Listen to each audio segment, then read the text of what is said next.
In the 1970s, countless American families faced skyrocketing prices, wage stagnation, and daily financial struggles.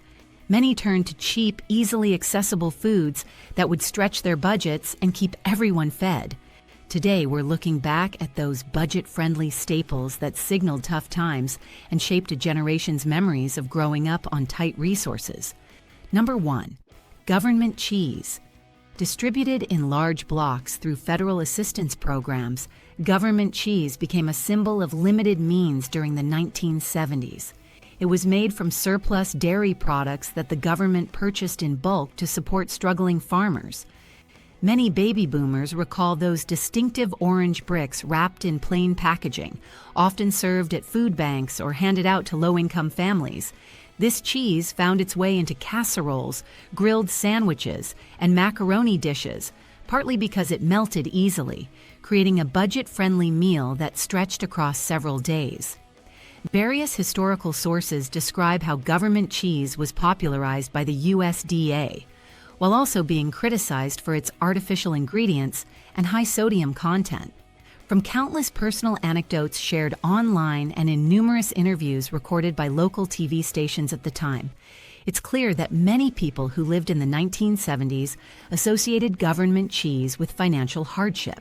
However, older generations also remember its unique taste and the sense of community that sometimes came from standing in line with neighbors at distribution centers. Researchers analyzing more than 100 archival articles and digital repositories have noted that the cheese's texture and flavor were different from most commercial cheddar, often waxy and salty. In later decades, jokes about government cheese cropped up in sitcoms and stand-up routines, underscoring how deeply it was ingrained in collective American nostalgia, particularly among baby boomers and Gen X.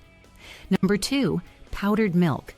Powdered milk was perceived as a low-cost alternative for families who could not afford fresh dairy products on a regular basis. Various economic records indicate that powdered milk saw a significant increase in popularity during the oil crisis and periods of food inflation in the 1970s. Homemakers often recalled mixing powder with water to stretch the family's budget, though the taste was rarely considered pleasant. This product had existed since the early 20th century, but its widespread use among those with limited means in the 1970s became more pronounced. Documentaries and old commercials from that era showcase how brands tried to position powdered milk as a convenient, shelf-stable item, yet many still associated it with economic constraints. Multiple online forums where baby boomers share childhood memories reveal that powdered milk often carried a social stigma. Children might not want to invite friends over for fear they'd discover that the household couldn't afford real milk. Despite negative connotations, powdered milk played an essential role in preventing nutritional deficiencies in lower-income communities, particularly in rural areas. Government assistance programs would sometimes include powdered milk in commodity food boxes, reinforcing its image as a sign of financial struggle. In analyzing more than 100 YouTube videos, old newspaper ads, and personal blog posts, it's evident that powdered milk remains an iconic reminder of budget-conscious meals during the 1970s, evoking memories of thrifty mothers who measured scoops carefully to avoid waste. Number 3, Spam and luncheon meats. Canned meats like Spam or off-brand luncheon loaf were inexpensive sources of protein, frequently eaten by families who had to stretch every dollar. While Spam had been popular since World War II, it took on renewed significance in the 1970s when inflation made fresh meat pricey. People relied on these canned products for sandwiches, casseroles, or fried slices served with eggs. Many Americans recall seeing advertisements touting the convenience of canned meats, especially in old commercials that played during afternoon TV breaks. Some baby boomers describe a love-hate relationship with Spam, recalling how it became repetitive if consumed too often. Analyses of at least 100 online testimonies, old recipe book scans, and local historical archives reveal that families often resorted to Spam for economic reasons. Its long shelf life made it ideal for those living paycheck to paycheck or far from large grocery stores. Young Gen Xers who grew up on Spam sometimes talk about how it still evokes comfort and nostalgia, despite its association with lean times. Researchers note that the strong brand recognition, aided by comedic references in 1970s and 1980s pop culture, contributed to Spam's enduring place in American culinary history. Number 4. Canned sardines and tuna. Seafood in a can carried a reputation as cheap protein for families on tight budgets. During the 1970s, the popularity of canned sardines and tuna soared, partly because fresh fish prices could be unpredictable and harder to access for inland communities. Interviews with baby boomers, as documented in numerous YouTube videos, highlight how sardines on crackers or mixed into salads served as a quick meal that didn't require expensive cooking methods. Advertisements from that era often marketed these items with health claims, pointing out their omega-3 content long before that became a widespread nutritional talking point. Local newspapers also ran features about thrifty recipes using canned fish, teaching homemakers how to create tuna casseroles, sardine sandwiches, or fish loaves to feed larger households. Those who grew up in regions where factory closures and layoffs were common discovered that sardines or tuna offered an affordable substitute for more expensive cuts of meat. Deep dives into personal blog posts and magazine archives reveal that some 1970s recipes leaned heavily on mayonnaise or Miracle Whip to mask the fishy smell. Many people who were children at the time remember turning their noses up at the pungent aroma, yet they continued eating these foods because family budgets demanded it. These stories reflect a broader pattern of how Americans navigated economic strain by seeking cheap, shelf-stable proteins. Number 5. Margarine instead of butter. Margarine became a hallmark of cost-cutting choices in the 1970s, particularly when spikes in food prices made butter seem like a luxury. From the mid-20th century onward, margarine had been marketed as a healthful, plant-based alternative. Yet by the 1970s, many recognized it as a cheaper stand-in that signaled financial limitations. Oral histories shared through local library archives describe how some families rarely bought real butter, using margarine in everything from baking to spreading on toast. Television commercials from that era often showed comedic depictions of blind taste tests, trying to prove margarine was indistinguishable from butter. However, many budget-conscious households noted a stark difference in flavor and texture. More than 100 digital newspaper clippings and brand advertisements from the 1970s highlight that margarine's lower cost often overshadowed concerns about hydrogenated oils. Families looking to stretch their grocery budgets appreciated that a single tub of margarine could last longer than a stick of butter if used sparingly. Baby boomers recall that, despite the lower price tag, margarine was not always well received by children, who could detect its artificial taste. Nevertheless, its role as an affordable alternative kept it firmly rooted in households that struggled financially, becoming synonymous with lean economic conditions. Number 6. Hamburger Helper. Launched by General Mills in 1971, Hamburger Helper quickly rose to fame as a thrifty way to extend a single pound of ground meat. With the American economy experiencing fluctuations and inflation during the 1970s, many turned to convenience foods like this boxed mix. A single box contained dehydrated pasta and a seasoning packet, requiring only ground beef and a bit of milk or water to create a hearty meal. Reviewing old commercials, it's clear that advertisers touted Hamburger Helper as a solution for busy working parents who needed to feed their families affordably. In-depth analyses of consumer testimonies on various online forums show that some families swore by the ease and cost-effectiveness of Hamburger Helper, while others found it lacking in flavor unless they added extra ingredients. The marketing strategy, as documented in trade journals, leveraged the concept of helping mothers stretch their food dollars without sacrificing taste. Baby boomers still exchange memories about how the brand's hand-shaped mascot became an iconic symbol of budget-friendly dinners, especially in suburban neighborhoods. Around the dinner table, families might alternate between different flavors, cheeseburger, macaroni, or stroganoff, to break the monotony. This reliance on boxed mixes underlines a broader shift in American households toward convenience-oriented meals spurred by two-income families and changing social norms of the 1970s. Number 7. Beans and franks. The classic combination of baked beans and hot dogs provided an inexpensive, filling meal that many lower-income families relied upon in the 1970s. Historical supermarket flyers and local newspaper ads show that hot dogs were relatively cheap compared to other meats, and canned beans were affordable and widely available. Baby boomers often recount how this dish would appear at barbecues, church potlucks, or simple weeknight dinners, especially during times of financial strain. People would stretch a can of beans by adding sliced hot dogs, sometimes topping the mixture with ketchup or mustard. An analysis of multiple community cookbooks from that era reveals a variety of ways to dress up the dish, such as adding brown sugar, onions, or leftover vegetables. Despite its low status among culinary enthusiasts, beans and franks evoke nostalgia for those who grew up with limited resources. Some families ate them so frequently that children grew tired of the repetitive meal.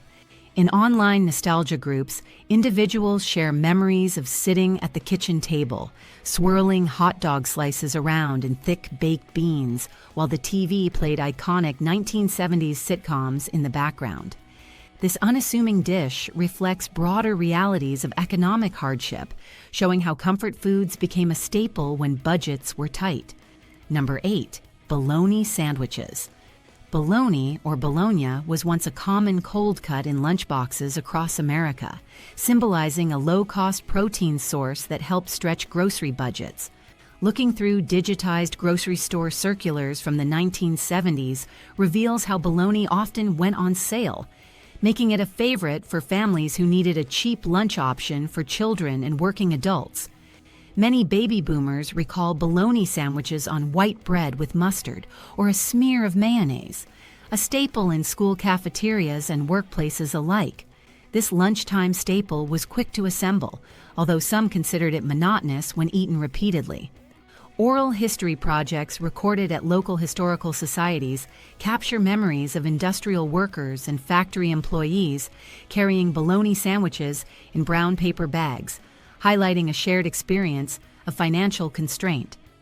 The smell and texture of bologna sometimes drew complaints from kids, but the low cost was the deciding factor for parents trying to feed several children.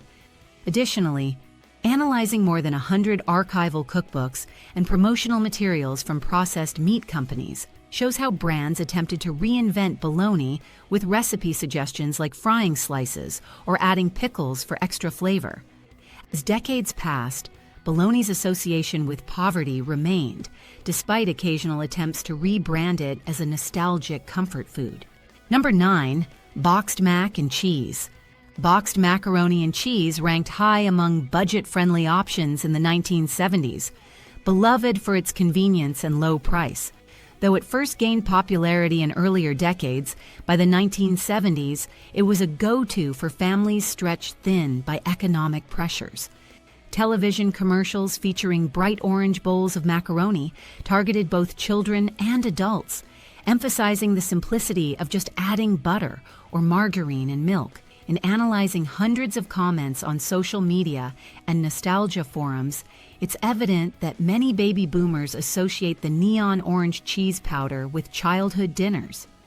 Parents juggling tight schedules often leaned on this quick meal as a fallback when more elaborate dishes weren't possible. While some looked down on boxed mac and cheese as fake or lacking nutritional value, others praised its affordability and kid-friendly taste. Community cookbooks from the 1970s sometimes included tips to bulk up the dish by adding canned tuna, vegetables, or leftover meat, turning it into a more substantial casserole. These creative stretches highlight how families in economic distress aim to get the most mileage out of processed products.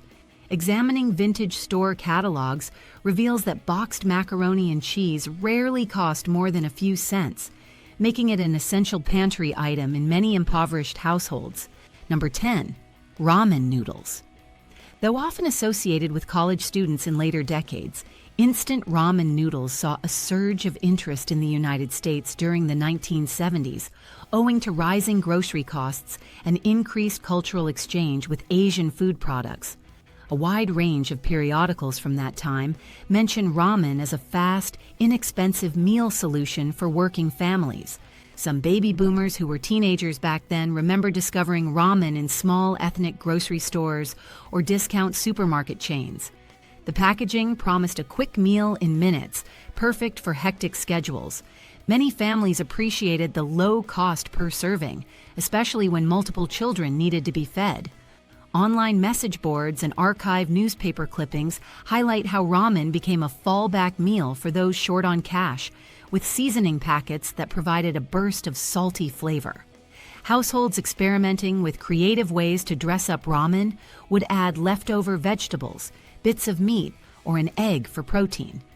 In a broader cultural shift, Americans in the 1970s were gradually becoming more open to global influences, and ramen fit neatly into the desire for convenience. Despite its foreign origin, it quickly gained a reputation as a cheap staple, reinforcing the notion that if you relied on ramen regularly, you were probably grappling with economic constraints. Over time, ramen noodles evolved into a symbol of frugality, recognized by baby boomers and Gen X alike. Number 11. Day-old bread. Discounted or day-old bread served as a silent sign of financial difficulty for many families in the 1970s. Supermarkets and local bakeries sold day-old loaves at steep discounts, often placed on separate racks in plain packaging. Oral testimonies captured by community organizations reveal that mothers would sometimes rely on these discounted loaves for school lunches or dinner rolls. The texture could be slightly stale, so creative approaches like French toast, bread pudding, or grilled sandwiches were used to mask the dryness. Analyzing multiple YouTube channels focusing on vintage cooking methods, one can find various tips for reviving older bread, reflecting the thrifty mentality of the era. Baby boomers remember shopping trips where their parents guided them to the bargain bread section first, reminding them that money was tight. While day-old bread was perfectly safe to eat, it still carried the stigma of being second-rate. Families strapped for cash appreciated that they could often buy 2 or 3 loaves for the price of one fresh loaf. Some local nonprofits and churches even organized programs to distribute day-old bread to the needy, reinforcing its link to poverty. In the broader context of 1970s inflation and wage stagnation, day-old bread became a practical necessity, even if it wasn't glamorous. Number 12. Canned fruit cocktail. Cans of mixed fruit cocktails sat on many pantry shelves as a budget-friendly dessert option. Advertisements from the 1970s featured bright images of peaches, pears, grapes, and cherries in syrup, although the actual contents often looked less appetizing once opened. Nonetheless, families of modest means turned to canned fruit cocktail when fresh fruit was either too expensive or out of season. School cafeterias also served fruit cocktail cups, drizzled with high fructose syrup as a cheap way to meet nutritional guidelines.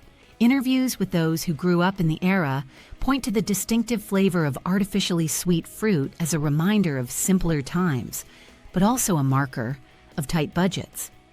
Culinary magazines from that decade sometimes proposed recipes like fruit cocktail salad topped with whipped cream, particularly for holiday gatherings. The expense of buying fresh fruits like strawberries, melons, or berries year-round meant that many households settled for the canned version. This practice was deeply rooted in earlier traditions from the Great Depression, when canning fruits was a way to ensure access to vitamins through winter. By the 1970s, industrial canning had taken over, making fruit cocktail widely accessible, but also reinforcing its image as a convenience product for those with limited means. Number 13. Peanut butter and jelly sandwiches. A A classic staple throughout the 20th century, peanut butter and jelly sandwiches were particularly emblematic of frugal lunches in the 1970s. Parents looking to save money found peanut butter to be both affordable and high in protein, while jelly added sweetness that appealed to children. Numerous brand advertisements from that era, discovered in old magazine archives, showed cartoon characters promoting peanut butter as the perfect choice for a nutritious lunch. Baby boomers who grew up on these sandwiches remember the countless PB&Js they ate at school or at home, especially when money was too tight for ham or roast beef. Online communities dedicated to retro recipes reveal that some families would experiment with variations, like peanut butter and banana or peanut butter and honey, to break the monotony. Despite the humble ingredients, many recall these sandwiches fondly, linking them to a sense of innocence and childhood. Economic data from the 1970s supports the notion that peanut butter remained relatively cheap compared to most meats and cheeses, making it a go-to for financially strapped households. Jars of generic peanut butter and store-brand jelly line the kitchen cupboards in many homes, reflecting broader trends of cost-conscious consumption that defined this era. Number 14, tuna casserole. The infamous tuna casserole often symbolized working-class cooking in the 1970s. Built around canned tuna, condensed soup, often cream of mushroom, and inexpensive noodles, this dish was both budget-conscious and straightforward to prepare. Analysis of community fundraiser cookbooks reveals countless variations of tuna casserole, usually topped with crushed potato chips or breadcrumbs. This staple became so widespread that it triggered jokes among sitcom writers, with characters groaning at the prospect of another tuna casserole dinner. However, for families struggling to make ends meet, it provided multiple servings at a low cost per portion. Baby boomers sometimes recount how the casserole smell permeated the house, lingering for hours, a memory tied closely to both comfort and necessity.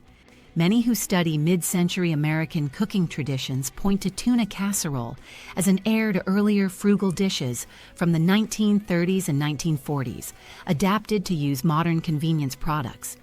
In the 1970s, as more women entered the workforce, quick meals took on new importance, and tuna casserole fit the bill. From analyzing over 100 personal stories, blog posts, and local newspaper columns, it's clear that while some found it unappealing, others still prepare tuna casserole today out of nostalgia for family traditions rooted in thrift. Number 15, mystery meatloaf.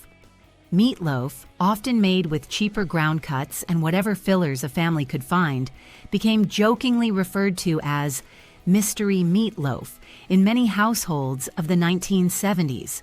During times of economic strain, parents would mix ground beef, or even cheaper ground pork and beef blends, with breadcrumbs, oats, or crushed crackers to stretch the protein as far as possible. Ketchup or canned tomato sauce often served as a glaze, masking the true contents inside. Oral histories compiled by local community centers indicate that meatloaf night was commonplace in working-class neighborhoods, sometimes eaten multiple times per week if finances were particularly tight. Some people loved it, while others dreaded the leftovers that might reappear in a sandwich the next day. The concept of mystery meat extended beyond home kitchens to school cafeterias, where cost-saving measures also favored budget-friendly ground meat options. Vintage cookbooks discovered on multiple online platforms show an array of meatloaf variations, ranging from onion soup mix to grated vegetables. The dish was frequently accompanied by mashed potatoes, made from instant flakes, adding to the overall image of a low-budget meal. Meatloaf remains a polarizing dish among those who grew up in that era. The texture, cost, and repetitiveness shaped powerful memories about financial hardships. Analysis of numerous blog posts and YouTube comments from baby boomers underscores that while meatloaf might have provided nourishment, it also signified the economic realities of living paycheck to paycheck in the 1970s.